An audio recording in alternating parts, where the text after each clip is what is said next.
Hello, in this video we'll study about the geometric progression.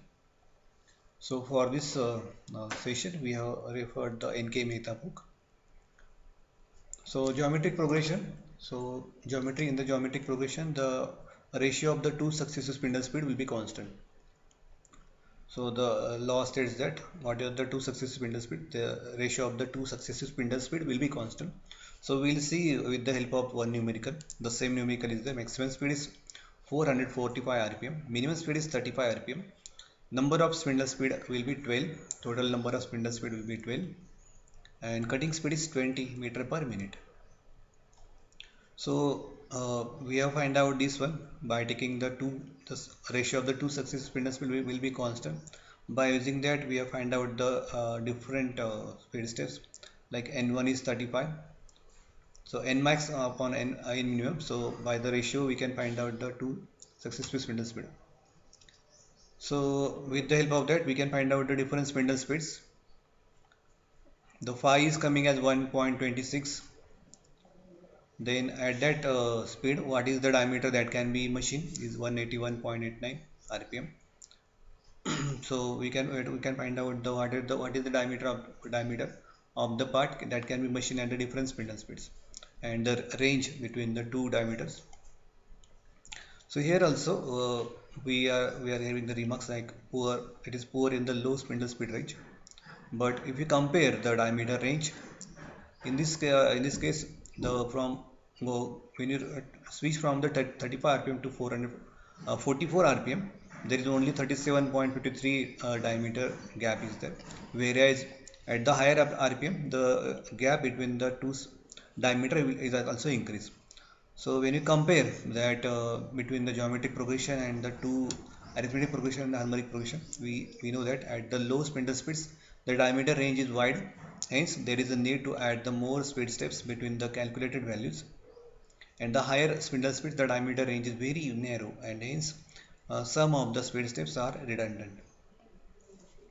So whether a geometric progression or arithmetic progression, so this table shows that in the case of arithmetic progression, the diameter range is very wide at the lower RPM, whereas the diameter range is very less at the low RPM. This drawback is overcome with the help of geometric progression. So the diameter range is constant. So variation in the diameter in the case of geometric progression is not wide as in the case of arithmetic progression. So that's why we use the geometric progression, and GPR gives the optimum distribution of the gear speeds compared to the arithmetic progression. Suppose that this is the constant loss in economic cutting speed. So we want to find out the optimum cutting speed. Suppose that dk is the diameter and dk plus 1 is the another diameter, and we have to find out the V optimum cutting speed. So the cutting speed is nk and nk plus 1. So we have to find out the diameter which can be turned by these two spindle speeds, and then we have to find out the gap in the spindle speed such that it should be minimum. We have to find out the V optimum speed where the minimum loss will be there.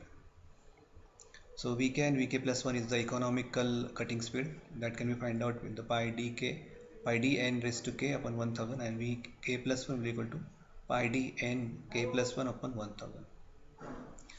So we can find out the loss of economic cutting speed, and for that purpose the delta V1, that is the gap between the two speeds, should be equal to achieve the minimum loss of the cutting speed.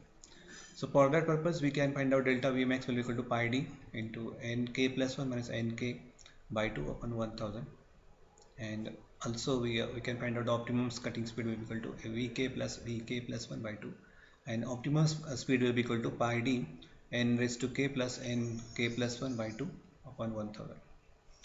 So when we divide that we get this is the formula, delta V max upon V optimum will be equal to pi minus 1 upon pi plus 1. So this shows that we have to we can use the this can be possible, this minimum cutting speed will be possible in the case of geometric progression. So for that purpose the phi value must be constant, and phi value is constant in the geometric progression only. So for that, to achieve the loss in the economic and cutting speed, this can be validated. This can be achieved by constant phi geometric progression.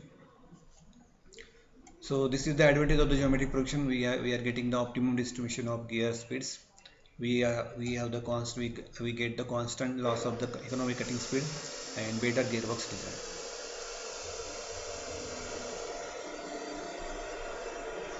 So there are certain geometric GP ratio are there.